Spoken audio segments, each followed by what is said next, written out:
4월 5일 금요일 5분 브리핑입니다. 윤석열 대통령과 전공의가 만났는데요. 어제나 2시부터 140분 동안 말입니다. 타협점은 찾지 못했습니다. 그런데 일부 인터넷 전문 매체에서 의과대학 정원 증원 규모를 600명 정도로 재조정할 수 있다는 취지의 보도가 나왔습니다. 이건 대통령 멘토 의혹이 있는 천공이라는 무속인이 최근 자기 유튜브에서 주장한 것과 일치되는데요. 그러자 대통령실이 나서서 600명 조정설은 전혀 사실이 아니다라고 밝혔습니다. 이례적으로 천공도 나서서 자신의 본명 이천공과 의대 정원 증원 규모인 2천의 연계성을 의심하는 의혹 제기에 대해 무식한 사람들이라며 격한 반응을 쏟아냈습니다. 제22대 국회의원 선거 사전투표가 전국 3,565개 투표소에서 오늘 아침 6시부터 시작됐습니다. 중앙선거관리위원회는 오전 8시 현재 투표율이 1.25%로 집계됐다고 밝혔습니다. 55만 3천여 명이 사전투표를 마친 셈입니다.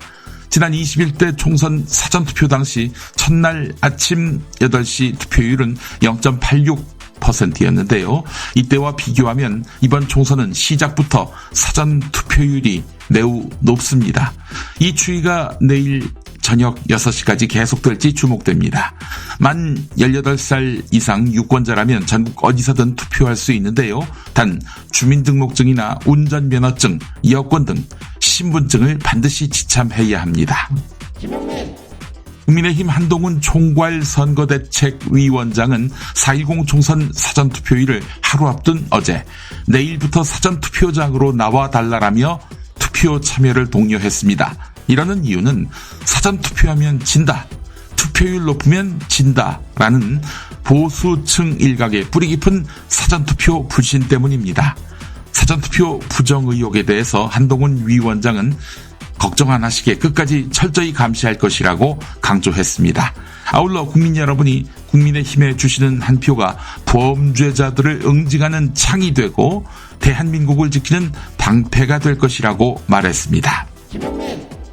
이재명 더불어민주당 상임공동선대위원장은 격전지 낙동강 벨트 지역에 이틀째 머물면서 공을 들였습니다. 전국의 경합지에서 민주당이 지면 과반이 국민의힘에 넘어갈 것이라고 위기감을 강조하며 지지층 결집을 시도했습니다. 그러나 언론은 민주당의 과반 의석 달성은 무리 없다는 보도를 내놓고 있습니다. 1박 2일 동안의 일정을 마친 이재명 위원장은 오늘 충청권을 찾습니다.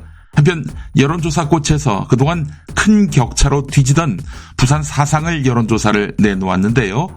이재성 더불어민주당 후보가 오차범위 아니긴 하지만 조경태 국민의힘 후보를 앞서는 여론조사를 내놓았습니다. 진보당이 4.10 총선에서 5명가량의 당선을 내다보고 있습니다. 부산 연제와 울산 북에서 지역구 후보들의 당선을, 또 비례대표 3명의 당선을 기대하고 있습니다. 윤석열 정권과 정말 열심히 싸운 진보당, 그 노력의 결실이 이루어질지 주목됩니다. 반면 각종 여론조사에서 녹색정의당 지지율은 대부분 3%가 채 되지 않습니다. 정당 득표율이 2%를 넘지 못하면 국고보조금도 받을 수 없게 되는데요. 지역구 17곳의 후보를 냈지만 심상정 후보조차 더불어민주당 김성회 후보에게 뒤지는 중입니다. 그래서 어제 광화문에서 한 번 더 기회를 달라며 읍소했습니다. 단신입니다. 정부가 장바구니 물가를 잡겠다며 1,500억 원 규모의 가격 안정자금을 투입했지만 전통시장의 한숨은 되레 깊어지고 있습니다. 가격 안정자금의 절반 이상이 대형마트 중심의 납품 가격 지원에 배정됐고요. 전통시장은 상대적으로 소외됐습니다.